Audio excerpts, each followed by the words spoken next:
देख रहे हैं राष्ट्रवन न्यूज़। और देखिए आज इस संगठन में उत्थान राष्ट्रीय पार्टी के संगठन के ये योद्धा यहाँ पे खड़े हैं और बीच में मध्यस्थता जो है पूरी तरह से राष्ट्रीय अध्यक्ष जी कर रहे हैं। सर, क्या कहना चाहेंगे आज के दिन? मेरा आपका बहुत बहुत स्वागत है और बहुत बहुत धन्यवाद पार्टी की तरफ से और हमारी तरफ से, हमारे कार्यकर्ताओं की तरफ से। भारत सरकार जो है विकेंद्रीकरण की व्यवस्था को ख़त्म करती जा रही है और केंद्रीकरण की व्यवस्था लागू करती जा रही है। तो हमारा सरकार से अनुरोध है, जो केंद्रीकरण की व्यवस्था है उसे समाप्त करे और विकेंद्रीकरण को मजबूती से देश में लागू करे। ये सरकार से हमारी मांग है। और विकेंद्रीकरण के लिए सबसे पहला बिंदु है हमारा, जो देश के लिए आवश्यक है, और वो बिंदु जब तक नहीं सही होगा तब तक हमारा देश बीमार रहेगा और इसका इलाज कोई डॉक्टर नहीं कर सकता इस देश में, क्योंकि जब तक टेस्टिंग रिपोर्ट नहीं है सरकार के पास तब तक वो मेडिसिन सही नहीं दे सकती। तो मेरा सरकार से पहली मांग है, सरकार जो है जो जनगणना अधिनियम है उसको अल्टर करे। जातिगत जनगणना अधिनियम में पहली सरकार से हमारी मांग है। तो कोई सुझाव भी है जो आप मैसेज देना चाहेंगे राष्ट्रवन न्यूज़ के माध्यम से? मेरा सरकार से सुझाव है, सारे वर्ग जो हैं जातिगत जनगणना चाहते हैं और अपना सोशल न्याय चाहते हैं, सरकार को देना चाहिए। ऐसा कोई व्यक्ति देश का नहीं है जो सोशल न्याय न चाहता हो, शैक्षणिक न्याय नहीं चाहता हो, स्वास्थ्य न्याय नहीं चाहता हो, बेरोजगारी के लिए न्याय नहीं चाहता हो। सारे देश के लोग, एक एक व्यक्ति देश में न्याय चाहता है। तो मेरा सरकार से अनुरोध है, सरकार न्याय करे, न्याय पर आधारित व्यवस्थाएं लागू करे, जिससे देश जो है मजबूत हो और देश का विश्व में नाम हो।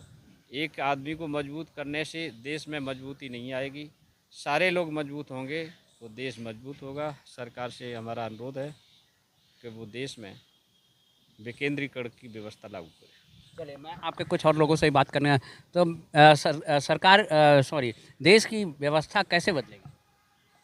व्यवस्था तो बदलने में से बदलेगी क्या? ऐसे थोड़ा ही व्यवस्था बदलेगी। जब व्यवस्था बदले, काम करना पड़ेगा तभी तो व्यवस्था बदलेगी। ऐसे थोड़ी व्यवस्था बदलेगी। शिक्षा से ही व्यवस्था बदलेगी, ऐसे नहीं व्यवस्था बदलेगी। लेकिन सरकार की नीतियां तो शिक्षा को बढ़ावा नहीं मतलब क्या होता है? सरकार का मतलब क्या होता है ये बताओ? सरकार का मतलब क्या होता है? सरकार चलाने वाले हैं, सरकार कहीं है। सरकार अगर होती तो ये नाटक नहीं होता। अगर सरकार होती तो ये नाटक नहीं होता। अब सरकार चलाने वाले ही सब लोग कर रहे हैं। आइए और भी कुछ लोगों से हम बात करते हैं। सर, आज जंतर मंतर कैसा रहा? आपका अनुभव का दिन कैसा रहा? बहुत अच्छा रहा आज का दिन। हम धरना प्रदर्शन पर आए राष्ट्रीय उत्थान पार्टी की तरफ से, और आगे करते रहेंगे धरना प्रदर्शन। हमारी जब तक मांग नहीं जाएंगी, 31 मांगें हमारी हैं, पूर्ण नहीं की जाएंगी, तब तक हम धरना प्रदर्शन करते रहेंगे। मतलब लगातार आप लोग इसी तरह से मैदान में डटे रहें। जी ऐसे आगे।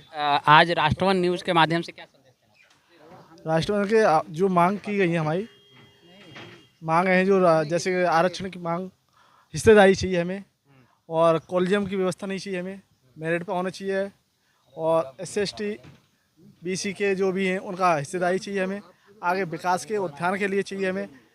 इस तरीक़ा से हमें मांग पूरी चाहिए। शासन से हम अनुरोध करते हैं कि हमारी मांगों को पूरा माने और पालन भी करे। आइए, जिससे हम जुड़े हैं, जिस शिक्षा की बात हो रही थी, आप कुछ कहना चाहते हैं? हम कागज़ में लिखा है वो बोलने के लिए।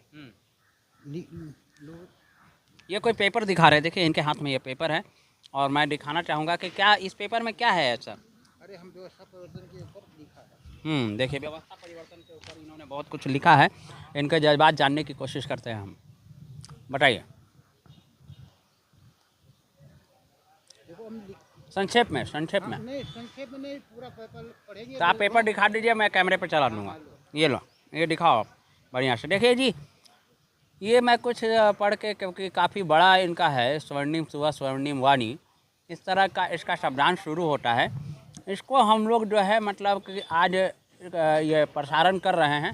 इनके माध्यम से शिक्षा की व्यवस्था और भी बहुत सारी तमाम ज़रूरत की व्यवस्था बदल रही है। आप देखते रहिए और बने रहिए राष्ट्रवन न्यूज़ के साथ।